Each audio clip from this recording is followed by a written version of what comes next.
ثانی رحمۃ اللہ علیہ کے بارے میں آتا ہے، حضرت کام کر رہے تھے،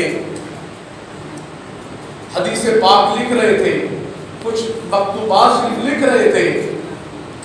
اب اسی دوران آپ کا قلم خراب ہو گیا۔ جب قلم خراب ہوا تو آپ کو پتہ ہے کہ اس کی بعد کا نب کو ایسے تھوڑا دباتے ہیں تو چلنا شروع ہو جاتا ہے۔ حضرت نے اپنے انگوٹھے کہ ایسے ناخن کے اوپر اس کو دبایا تو قلم چلنے لگا۔ پھر حضرت کام کرتے رہے۔ کچھ دیر کے بعد حضرت کو بیت الخلاء جانے کی حاجت پیش آ گئی۔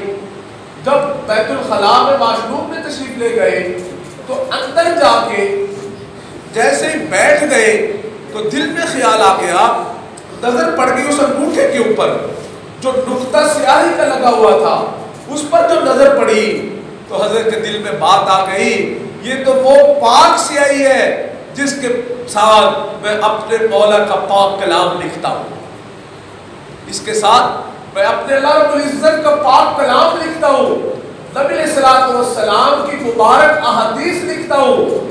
تو اگر میں یہاں واش روم میں ہاتھ کے اوپر پانی ڈالوں گا تو یہ سیاہی بھی گندگی میں بہے گی، اس کے ساتھ مل جائے گی۔ باہر تشریف لے آئے، کسی اچھی مناسب جگہ کے اوپر اس سیاہی کو دھو دیا۔ جیسے ہی دھویا اللہ رب العزت نے دل میں الہام کر دیا، فرمایا احمد سرحدی تیری نیت اچھی تھی، تو نے اس سیاہی کا لحاظ میری خاطر کر لیا، میں نے تیرے اس عمل کی وجہ سے تجھے جہنم سے نکال کے جنت کا فیصلہ فرما دیا،